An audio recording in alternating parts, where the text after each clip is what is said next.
Secondary से कहा अभी तो इंजीनियरिंग है, मजे चल रहे हैं। अरे काहे के मजे चल रहे हैं? मजे करने का उम्र है क्या? जब 2003-4 में मैंने अपना टीचिंग जॉब स्टार्ट किया था, मेरी महीने की सैलरी 2300 रुपये थी, 2300 रुपीज था, है ना। तब मेरे साथ वालों को बहुत अच्छा मिला था, मैंने स्टार्ट वहां से किया, मैंने कोई दिक्कत नहीं।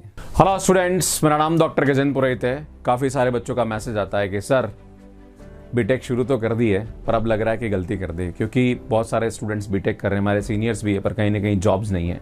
सर हमारे कॉलेज में पढ़ाने वाले टीचर्स नहीं है, सर कंपनी नहीं आती रिक्रूटमेंट के लिए, और आती भी है तो सर हायर नहीं करती, सर हायर भी करती तो बहुत कम पैसे देती है, सर बहुत कम पैसे देती है, पर सर मैं तो इलेक्ट्रॉनिक्स में बीटेक हूं, सर मुझे कंप्यूटर साइंस का काम करा रहे हैं, या जॉब्स आजकल उन फील्ड में अवेलेबल है, तो सर क्या करना चाहिए? प्लीज थोड़ा सा एडवाइस करिए। तो यार आज मैं आपके सामने इसी के बारे में बात करूंगा। लगभग मुझे 15 से 16 साल इंजीनियरिंग कॉलेज में पढ़ाने का एक्सपीरियंस है, और जो स्टूडेंट्स बीटेक करते हैं वो कहीं ना कहीं मिस्टेक्स करते हैं, वो क्या करते हैं वो आज हम आपके सामने बताऊंगा। और अगर आप ये मिस्टेक्स अपने ग्रेजुएशन के दौरान नहीं करेंगे तो यार मैं कहना चाह रहा हूं, इंडिया में जॉब्स की भरमार है, मुझे भी अच्छे लोग चाहिए, नहीं मिलते हैं, है ना। बीटेक वाले बंदे को भी आप कहीं ना कहीं हायर करने जाओगे तो उसकी अलग ही एक्सपेक्टेशन होती है, प्लस जो स्किल्स रिक्वायर्ड है वो नहीं मिलती है। तो यार मैं बताना चाहूंगा क्या क्या ऐसी चीजें करें आप, जिससे कि आप अपने इंजीनियरिंग के साथ साथ अगर ये सब करेंगे तो आप बेहतर कैरियर ऑप्शंस आपको मिल सकते हैं। आपको बहुत अच्छी, मैं कह रहा हूं बहुत सारे बच्चे ऐसे होते हैं जो ग्रेजुएशन के दौरान बहुत अच्छा कुछ ना कुछ करते हैं, सेकंड ईयर थर्ड ईयर से कुछ ना कुछ कमाना शुरू कर देते हैं, राइट। और बहुत सारे ऐसे होते हैं जो बीटेक के बाद नौकरी के लिए घूमते रहते हैं, उनको जॉब्स नहीं मिलता है। तो कुल मिला के रोजगार अवेलेबल है, पर क्या आप रोजगार के लायक है? ये सबसे बड़ा क्वेश्चन है। बीटेक की डिग्री का मतलब कतई ये नहीं है कि आपको नौकरी मिल जाएगी। बहुत सारे बच्चे मुझे बोलते हैं सर मेरा IIT एग्जाम क्रैक हो गया, सर मैं IIT बॉम्बे से अगर बीटेक कर लूंगा तो क्या सर मुझे जॉब मिल जाएगा? अरे भैया, डिग्री लेना और जॉब मिलना दोनों में अलग अलग फर्क होता है, राइट। बहुत सारे बच्चे ऐसे होते हैं जो एक नॉर्मल कॉलेज से इंजीनियरिंग करते हैं पर बहुत अच्छा एक्सेल कर जाते हैं। बहुत सारे ऐसे हैं जो कि टॉप इंजीनियरिंग कॉलेज से करते हैं, उनको नौकरी नहीं मिलती। तो आपका जो एटीट्यूड है, आप जब अपना ग्रेजुएशन कर रहे हैं उस दौरान कितना आप लर्निंग एबिलिटी पे काम कर रहे हैं, कितनी अपनी प्रॉब्लम सॉल्विंग स्किल पे काम कर रहे हैं। जो आपकी ब्रांच है उसमें बहुत सारे ऐसे कैरियर स्कोप्स होते हैं, उसके बारे में आपको पता होना चाहिए। उसमें जो स्किल्स है उसमें अगर आप काम करेंगे तो यार नौकरी अवेलेबल है भैया, हर जगह आपको ऐसे मतलब कंपनीज है जिनको अच्छे लोगों की जरूरत है, नहीं मिलते यार, सीरियसली। तो मैं आपके सामने बताऊंगा। सबसे पहले अगर आप बीटेक फर्स्ट ईयर में है तो आपको पहले पढ़ाई पे ध्यान देना चाहिए। आपको यह पता होना चाहिए कि यार, क्योंकि फर्स्ट ईयर में बच्चे को पता ही नहीं होता है ना। बहुत सारे बच्चे ऐसे होते हैं जो इंटेलिजेंट होते हैं, यार उनके बैक आ जाती है, maths 1, maths 2, computer science, C programming बेकार है, मैं इंजीनियरिंग मैकेनिक्स में बेकार है, केमिस्ट्री में बेकार है ना, और फिर बाद में परेशान हो जाते हैं। मैं इंटेलिजेंट स्टूडेंट्स को भी देखा कि वो बैक लेके बैठे हुए, राइट। तो आपको कहीं ना कहीं इंजीनियरिंग एग्जाम पैटर्न को समझना पड़ेगा, प्लस जो भी आप इंजीनियरिंग के सब्जेक्ट्स है उसको कहीं ना कहीं आप, क्योंकि होता क्या, जैसे आप इंजीनियरिंग करने कॉलेजेस में जाते हैं आप अपने सीनियर्स को देखते हैं, अरे यार मजे करना, पढ़ लेना, एग्जाम से 2 दिन पहले 3 दिन पहले पुराने 5 साल के क्वेश्चन पेपर पढ़ ले, पास हो जाएगा, टेंशन मत ले। तो यही एटीट्यूड हमारा बच्चों का इंजीनियरिंग के दौरान हो जाता है, पढ़ते नहीं है वो, है ना। तो पहले साल तो आपको सिर्फ इंजीनियरिंग का जो एग्जाम पैटर्न है और पढ़ाई है उस पर ध्यान देना चाहिए, है ना। फिर उसके बाद जो सेकेंड ईयर है वहां से कहीं ना कहीं आपको थोड़ा सा शुरू करना चाहिए कि आपको आगे करना क्या है। तो एक और सबसे बड़ी चीज होती है कि जो भी आप एक्स्ट्रा कुछ करना चाह रहे हैं, खास करके अगर आप सेकेंड ईयर में आगे, मान लीजिए अगर आप मैकेनिकल ब्रांच के या फिर आपकी सिविल ब्रांच है और आपको लगता है कि नहीं यार मेरे को इंजीनियरिंग के दौरान मेरे को कुछ ना कुछ कोर्सेज करने, जैसे कैड-केम का कोर्स है या और भी बहुत सारे कोर्सेज होते हैं जो कि कहीं ना कहीं आपके फील्ड के, तो यार आपको सीखना शुरू कर देना। अब इसमें रोने की जरूरत नहीं है, सर मेरे इंजीनियरिंग कॉलेज वालों ने तो बहुत सारी फीस ले ली सर, सर वो तो कुछ कराते ही नहीं सर, टीचर्स पढ़ाते नहीं। अरे भैया रो मत, आपको करना पड़ेगा। अगर आपको जीवन में कुछ भी करना है तो उसके लिए पेन खुद को लेना पड़ेगा, कोई भी कुछ कराएगा नहीं आपको, है ना। अगर आपने जिम के अंदर साल भर की फीस जमा कर दी और आप बोलोगे नहीं सर मैं जाता हूं पर मेरी तो कुछ बॉडी में फर्क ही नहीं पड़ रहा है, अरे भाई मेहनत कर, पड़ेगा, कहने कहीं खुद को मेहनत करनी पड़ेगी। हर कॉलेजेस का अपना अपना एक एनवायरमेंट होता है भैया। आपने अगर काम शुरू किया है और आपको लग रहा है कि कहने के सामने वाले मेरे हेल्प नहीं कर रहे हैं, तो भैया खुद अपनी मदद करना शुरू करो, चीजों को देखना शुरू करो, सीनियर्स को देखो, उस फील्ड में जिन लोगों ने अच्छा किया उनसे सुनो, अरे यार तुम्हारे टाइम पे तो यूट्यूब है, सब कुछ अवेलेबल है, देखो ना लोगों ने इतने चीजें अपलोड कर रखी है, आप बहुत कुछ सीखे बहुत कुछ कर सकते हो। टाइम मैनेजमेंट सबसे बड़ा इशू था, नहीं सर बीटेक कर रहे हैं हमें टाइम ही नहीं मिलता दूसरी चीज करने का। अरे भैया क्या कर रहे हो तुम, हाँ 24 घंटे तुम्हारे पास, कॉलेज में जाते हो 4-5 घंटे थोड़ा बहुत क्लास होता है, बाकी तो टाइम पास ही करते हो तुम लोग। कहीं ना कहीं ध्यान दीजिए कि अगर आपको अपने टाइम को मैनेज करोगे ना तो टाइम ही टाइम है, और जिस बंदे का टाइम मैनेजमेंट नहीं है ना उसके पास टाइम ही नहीं है। जो आपसे ये बोलता है कि मेरे को टाइम नहीं मिल रहा है, सबसे खराब टाइम मैनेजमेंट उसका है। मैं खुद बताना चाह रहा हूं, आज मेरे 3 यूट्यूब चैनल है, मैं अनअकैडमी पढ़ाता हूं, कहीं ना कहीं मैं बुक्स पे काम कर रहा हूं, फिर भी मैं टाइम निकाल लेता हूँ। मैं कम से कम दिन में 2 घंटा अपने ऊपर टाइम देता हूँ। 1 घंटा सुबह खेलने जाता हूँ, 1 घंटा शाम को जिम जाता हूँ, खेलने जाता हूँ, राइट। तो कहीं ना कहीं ये ध्यान देने की जरूरत है। अगर लाइफ में कुछ करना है तो पेन तो लेना पड़ेगा। आप ये सोचो कि बिना पेन लिए जीवन में कुछ कर जाओगे ना, गलत फहमी में जी रहे हो। तो टाइम मैनेजमेंट पे ध्यान दीजिएगा। कोर्स रिलेटेड स्पेशलाइजेशन करिए। अगर आपने बीटेक कंप्यूटर साइंस ज्वाइन किया तो भैया उससे रिलेटेड कोर्स करिए। बच्चों को देखता हूं यार कुछ आता ही नहीं है, बीटेक कंप्यूटर साइंस कर रहे हो और आपने अपनी स्किल पे काम नहीं किया है। आप जो दूसरे एक्स्ट्रा कोर्सेज है वो आपको अच्छे तरीके से नहीं आते हैं। सब्जेक्ट को तुम एग्जाम से 2 दिन पहले पढ़ के जाते हो यार भैया, है ना। मैं जब अपने यूट्यूब के एनालिटिक्स देखता हूँ तो मुझे पता पड़ता है बच्चों का एटीट्यूड है, एग्जाम से 2 दिन पहले पढ़ते, साल भर पढ़ते ही नहीं, पता नहीं क्या करते, मुझे तो समझ में नहीं आता है यार। ध्यान दीजिए, माँ बाप ने पैसे खर्च किया भैया, है ना। आप जब इंजीनियरिंग करते हो ना तो आपकी जो फीस है वो आपके पेरेंट्स ने पे करी है। कुछ बच्चे तो ऐसे भी हैं जिन्होंने लोन लेके अपना इंजीनियरिंग कर रहे हैं। यार आप समझो उस चीज़ को ना, जब आप खुद पैसा कमाओगे ना तब आपको समझ में आएगा पैसे की इज्जत क्या होती है। क्लियर है। तो पैसे को बर्बाद मत करो, अपने टाइम को यूटिलाइज करो, है ना। और जो भी आप एक्स्ट्रा कोर्सेज ज्वाइन करना चाह रहे करिए, है ना। मैं तो कहना चाह रहा हूँ कि बीटेक के हर बच्चे को हर चीज़ आनी चाहिए, है ना। आपको जब देखता हूँ आपको एक्सेल, पावर पॉइंट और लाइक वर्ड में काम करना नहीं आता है। क्लियर है। आना चाहिए आपको, ये बहुत बेसिक चीज़ें जो आपको आनी चाहिए। अरे किसी भी कंपनी में जाओगे पीपीटी बनानी पड़ेगी आपको प्रेजेंटेशन देने के लिए, आना चाहिए। क्लियर है। नहीं सर मेरे पास तो लैपटॉप नहीं है, मेरे पास कंप्यूटर नहीं है, मेरे पास बहाने बहुत सारे मालूम। तुम्हारे पास फोन तो है ना, है ना। फोन अच्छा है, 15-20 हज़ार 25 हज़ार का फोन लेके घूम रहे हो, एक कंप्यूटर नहीं ले सकते। और भैया कंप्यूटर नहीं है कॉलेज में, है ना, करो आप काम करो वहाँ पे, है ना। हर जगह आपको अवेलेबल है। नहीं सर कॉलेज वाला काम नहीं करना, ऐसा होता नहीं है ना।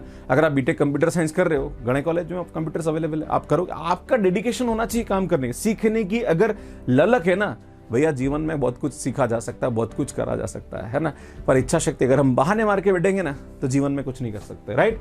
तो जो भी अपने स्पेशलाइजेशन, सब्जेक्ट स्पेशलाइजेशन है, जो भी आपका सब्जेक्ट स्पेशलाइजेशन, जो भी आपका ब्रांच के जो कोर्सेज हैं उन पे कहीं ना कहीं आपको ध्यान देना चाहिए। और बीटेक के जो कंटेंट है जो आपके एग्जाम में पूछा जाता है यार उसको साल भर पढ़ो। ऐसा नहीं कि एग्जाम से 2 दिन पहले ही पढ़ना, 3 दिन पहले ही पढ़ना, है ना। कहीं ना कहीं ये बहुत गलत एटीट्यूड होता है ना, जो कि हमें आगे फ्यूचर में नुकसान देता है। ध्यान दीजिएगा इसके ऊपर। प्रेजेंटेशन स्किल आपकी बहुत अच्छी होनी चाहिए। बहुत सारे बच्चे देखता हूं जिनके अच्छे परसेंटेज बन जाते हैं पर कहीं ना कहीं वो अपने को प्रेजेंट नहीं कर पाता। आप कहीं इंटरव्यू देने जा रहे हो, भैया इंटरव्यू में वही चाहिए होता है। मैं देखता हूं जिस स्टूडेंट्स के 60% है या 55% से बीटेक कर रहा है यार, उसमें वो स्किल्स बहुत जबरदस्त होती है। और जो अच्छे परसेंटेज के साथ कर रहा है उसमें वो स्किल नहीं होती है। कहीं ना कहीं बैलेंस करने की जरूरत है। आपके बीटेक के अंदर अच्छे परसेंटेज भी होने चाहिए और कहीं ना कहीं आपकी जो स्किल है, आप कोई इंटरव्यू देने जा रहे हो तो आपका कॉन्फिडेंस लेवल वो होना चाहिए, राइट। आपका कम्युनिकेशन स्किल होना चाहिए। आप जो भी चीज आप प्रेजेंट कर रहे हो उस पर आपको कॉन्फिडेंस होना चाहिए। वो तभी होगा जब एक्स्ट्रा को करिकुलर एक्टिविटीज कॉलेज लेवल पे होती है, इवेंट ऑर्गेनाइज कर रहे हो, आप सीख रहे हो। कहीं ना कहीं फ्रेंड्स, बकवास करने से अच्छा है कि फालतू कामों में टाइम वेस्ट करने से अच्छा है कि जब आप पढ़ाई करो उसमें बहुत सारी चीजें जो कॉलेज लेवल पे इवेंट्स होते हैं। बच्चे बोलते हैं यार हमारे कॉलेज में इवेंट ही चलते रहते हैं। अरे भैया वो बहुत कुछ इंपॉर्टेंट रोल प्ले करता है आपकी लाइफ के अंदर, राइट, है ना। जब आप कहीं ना कहीं बाहर जाओगे तो ये बहुत बड़ा रोल प्ले करेगा। तो सीखे इन सब चीजों से, है ना। इनको अवॉइड करने से कुछ होने वाला नहीं है ना। मैं देखता हूं बच्चों को कि बहुत ऐसे बच्चे होते हैं जो कहीं ना कहीं स्टेज पे आके चीजों को ऑर्गेनाइज कर रहे होते हैं, कुछ पीछे जाके हुटिंग कर रहे होते हैं, है ना, मजे कर रहे होते हैं, फिर बाद में रोते हैं, अरे हमें तो आता ही नहीं इंटरव्यू में कैसे जाना है, क्या करना है, राइट। तो कहीं ना कहीं इन सब चीजों को ध्यान देने की जरूरत है। जो भी कॉलेज लेवल पे इवेंट्स और उन पे पार्टिसिपेट करिए, इवेंट में बोलना शुरू करिए, है ना, एंकरिंग करिए, ठीक है। पब्लिक स्पीकिंग जो होता है वो बहुत बड़ा रोल प्ले करता है, वो आपका कॉन्फिडेंस दिखाता है। क्लियर है। कंपनी को पता है कि इस बंदे को नहीं आता है कुछ भी, पर हाँ वो एटीट्यूड देखती है कि क्या ये बंदा सीखने के लिए तैयार है ना, क्या उसमें वो एटीट्यूड है। तो यार वो इन्हीं चीजों से आता है। क्लियर है। तो ये थोड़ा सा ध्यान देने की जरूरत है। पार्टिसिपेशन इन द कंपटीशन, बताया मैंने आपको, कंपटीशन में पार्टिसिपेट करिए। एक और सबसे बड़ी चीज होती है कि यार आपको लगता है कि नहीं सर मेरे को प्राइवेट सेक्टर में नहीं जाना है, एक एंटरप्रेन्योरशिप का बहुत बड़ा कीड़ा चालू हो जाता है। बीटेक करना है सर, अपना खुद का शुरू करेंगे। अरे भैया तुम अपना खुद का शुरू करो, कोई मनाही नहीं है, पहले काम तो सीख लो। तुम्हें आता कुछ है नहीं, तुम्हें एक अच्छा सा आइडिया है, उस आइडिया पे तुम चाहते हो कि मैं स्टार्टअप करना चाहता हूँ। पता है इंडिया में स्टार्टअप्स क्यों फेल होते हैं? क्योंकि बिना एक्सपीरियंस के आप शुरू कर देते हो चीजें। कहीं ना कहीं आप जिस फील्ड में भी स्टार्टअप्स करना चाह रहे हैं उस फील्ड का रिसर्च करिए, उस टाइप की किसी कंपनी में जॉब करिए। आप जॉब करेंगे ना तो आपको पता पड़ेगा कि यार आपका जो आइडिया वो कैसे वर्क करेगा। क्लियर है। आइडिया आने के बाद उस पर काम करना और उसको इंप्लीमेंट करना, उसके लिए एक्सपीरियंस का होना बहुत जरूरी है। तो अगर आप चाहते हैं जीवन में कि नहीं सर, मैं तो कहता हूं स्टूडेंट्स को हमेशा बोलता हूं कि आपको हमेशा दिमाग में रखना चाहिए कि मेरे को लाइफ टाइम किसी की जॉब नहीं करनी है, मेरे को खुद का करना है। पर खुद का करने के लिए एक्सपीरियंस होना जरूरी है उस डोमेन का, जिस डोमेन में आप कुछ करना चाहते हैं। तो हमेशा सीखने की कोशिश करिए। अगर पैसे का मत देखो यार, है ना, मतलब नहीं पैकेज अच्छा नहीं है इसलिए मैंने ज्वाइन नहीं किया। अरे भैया काम सीखो, है ना, सीखोगे तो पैसा आगे और मिलेगा। स्टार्टिंग तो कम से ही होती है ना। होता है बच्चों का एक एटीट्यूड होता है कि नहीं मेरे को इतना कम पैसे में काम नहीं करना है। मैं खुद बताना चाह रहा हूँ, जब 2003-4 में मैंने अपना टीचिंग जॉब स्टार्ट किया था, मेरी महीने की सैलरी 2300 रुपये थी, 2300 रुपीज़ था, है ना। तब मेरे साथ वालों को बहुत अच्छा मिला था, मैंने स्टार्ट वहाँ से किया, मैंने कोई दिक्कत नहीं, है ना। अगर मुझे कोई फ्री में भी कोई टीचिंग के लिए हायर कर लेता मैं तैयार था उसके लिए। तो यार आपको पहले अपनी स्किल पे काम करना चाहिए। यार आप बीटेक कर रहे हो, आपको ये सब चीजें नहीं आती है। अगर कोई कंपनी आपको इंटर्नशिप दे रही है और आपको बोल रही है कि 5,000 दूंगा, 7,000 दूंगा, जा सीख, अपनी स्किल को डेवलप करेगा ना, अपना इंपॉर्टेंस क्रिएट करेगा, वो खुद अपने आपको झक मार के पैसा देगा। तो ये ध्यान देने की जरूरत है। प्लस आपको लगता है कि नहीं सर मेरे को कॉम्पिटिटिव एग्जाम की तैयारी करनी है, सर मुझे आईआईटी से अपना एमटेक करना, भैया गेट एग्जाम की तैयारी सेकंड ईयर से चालू कर दे। बच्चे बोलते हैं अरे सर सेकंड ईयर से कहाँ, अभी तो इंजीनियरिंग है, मजे चल रहे हैं। अरे काहे के मजे चल रहे हैं, मजे करने का उम्र है क्या? अरे मजे करो, पर आपको बैलेंस करना चाहिए। अगर कोई भी स्टूडेंट बीटेक के दौरान 2 घंटे भी कंसिस्टेंटली स्टडी कर दे, यार एग्जाम को क्रैक कर सकता है। पर तुम नहीं करते हो, तुम मजे करते रहते हो भैया, है ना। एग्जाम से 4 दिन 10 दिन पहले पढ़ते हो, बाकी पढ़ते ही नहीं हो, है ना, टाइम वेस्ट करते रहते हो। तो कहीं ना कहीं आपको कंसिस्टेंटली स्टडी करने की जरूरत है। और रोना बंद करो, एक कॉलेज को मत ब्लेम करो कि कॉलेज में ये नहीं है, वो नहीं है, प्लेसमेंट्स नहीं है, टीचर्स नहीं है। चलता रहेगा, ये कभी चेंज होने वाला नहीं है। जो चीज आपके हाथ में नहीं है उसके बारे में रोने की जरूरत नहीं है। आपके हाथ में क्या है, मेहनत करना, उस पर काम करो, अपने आप रास्ते बनेंगे। क्लियर है? और आजकल यूट्यूब पे दुनिया भर का सब अवेलेबल है भैया। क्लियर है?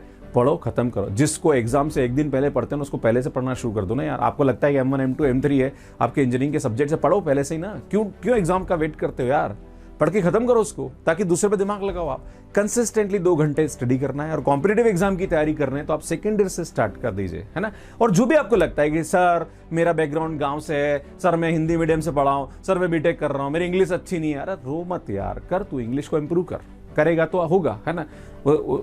अपनी कमियों पे रोने की जरूरत नहीं है, उस पर काम करने की जरूरत है, तभी तो इंप्रूव होगा।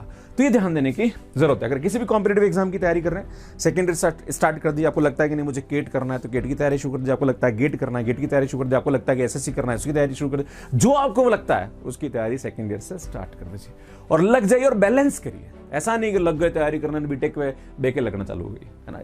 There should be balance between this two, right. ये ध्यान देने की जरूरत है। तो मैं आपको बताना चाह रहा हूं कि जॉब और स्कोप सब जगह है, पर आप उसके लिए उस डायरेक्शन में कितनी मेहनत करते हो वही आपको जिंदगी में सक्सेसफुल बनाएगा। मैं कहना चाह रहा हूं कि जितनी मेहनत आप अपने ग्रेजुएशन के दौरान करोगे ना, वही तुम्हें फ्यूचर में पे करेगा। ये गलत फहमी है कि सर मैं जॉब करूंगा उसके साथ साथ करूंगा। मैंने बहुत सारे बच्चों को देखा जिनकी अच्छी अच्छी जॉब्स लग गई, उसके बाद उन्होंने अपना सेल्फ इंप्रूवमेंट करना बंद कर दिया। फिर वो पैसे मतलब उड़ाने में लगता है ना, गाड़ी ले ली, ये ले लिया, मोबाइल ले लिया, है ना। पढ़ने का टाइम नहीं। बच्चों को मिलता हूं मैं, बेटा क्या कर रहे हो? सर बैंगलोर में उस कंपनी में जॉब कर रहा हूं। मैंने कहा बीटेक के बाद कुछ किया? सर टाइम ही नहीं मिलता है। मैं ऐसा कौन सा गड्ढे को उतरा भाई, तू टाइम निकाल, MBA कर, कुछ दूसरा कोर्स कर, कुछ और एक्स्ट्रा कर, क्यों समय खराब करते हो यार। कम से कम आपको 30 साल तक अपनी जॉब के साथ कुछ न कुछ सेल्फ डेवलपमेंट करते रहना चाहिए, बंद नहीं करना चाहिए। जिस दिन आपने बंद कर दिया उस दिन आपकी ग्रोथ खत्म है। फिर तो आप वाली बात है यार, मतलब बंधुआ मजदूर की तरह काम कर रहे हो, जा रहे हो, आ रहे हो, पैसे ले रहे हो, खत्म, उड़ा रहे हो, फ्राइडे सैटरडे संडे छुट्टी मिल रही है, मजे मार रहे हो। ये जीवन है क्या? लाइफ में कुछ न कुछ करो यार। मैंने खुद नहीं करा यार, मैं PhD भी हूँ, MBA भी हूँ, B.Ed भी हूँ, मैंने बहुत सारी डिग्रियां कर रखी है और अभी मैं कुछ न कुछ अपनी स्किल पे काम करता रहता हूँ, है ना। कहाँ जरूरत है? मैं चाहूँ तो इन सब चीजों के बिना भी काम कर सकता हूँ, पर नहीं। नई चीज हमेशा नई ऊर्जा लेके आती है और वो आपको जीवन में एक नई अपॉर्चुनिटी देती है। हमेशा करते रहिए कुछ ना कुछ। तो आप सभी का बहुत बहुत धन्यवाद। बीटेक के साथ आप क्या कर रहे हैं प्लीज कमेंट करके जरूर बताइए, और ये वीडियो कैसा लगा इसके बारे में कमेंट करके बताइए। आप सभी का बहुत बहुत धन्यवाद। Thank you, bye bye.